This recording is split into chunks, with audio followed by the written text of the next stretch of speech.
Suggested that you could probably use a refresher on how to uh, retrieve arguments that were passed in the command line and how to compare strings. So I thought we'd just do a little tutorial on that real quick. So first of all, let's go ahead and let's say we're going to create a lab1 directory here. I right-clicked on the my main directory and created lab1, and then inside of here I will want to create a makefile and a maybe a main.cpp,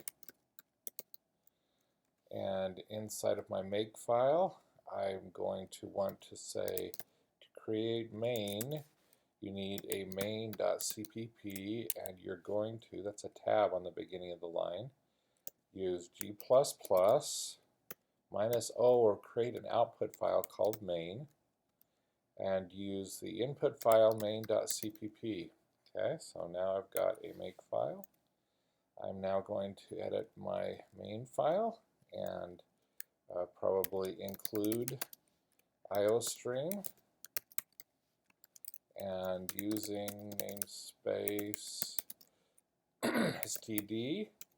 Now, since we're going to be looking at the command line as we declare our main function, it is actually passed two parameters: a count of the number of arguments and a array of character pointers. And that is where I'm going to find things that were passed in on the command line. So let's go ahead and first just print out what's in the command line. So we'll have a little for loop.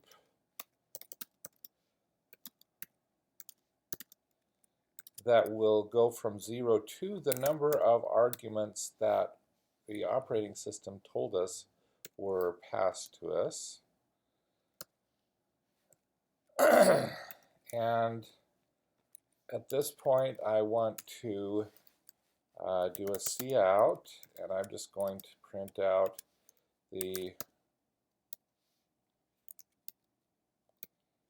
each argument, and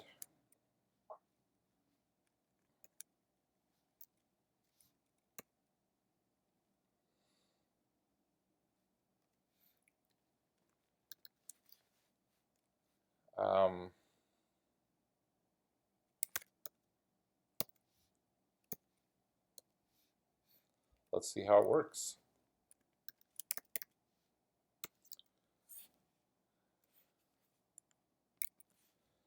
So now we're going to go ahead and make this.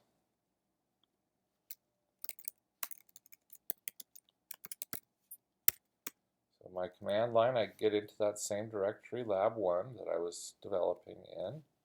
And now I'm going to type make. It's going to create it. When I run it now, if I don't pass any parameters, only one argument will be passed, and that is the name of the program. That's argv sub 0. If I run it with one parameter,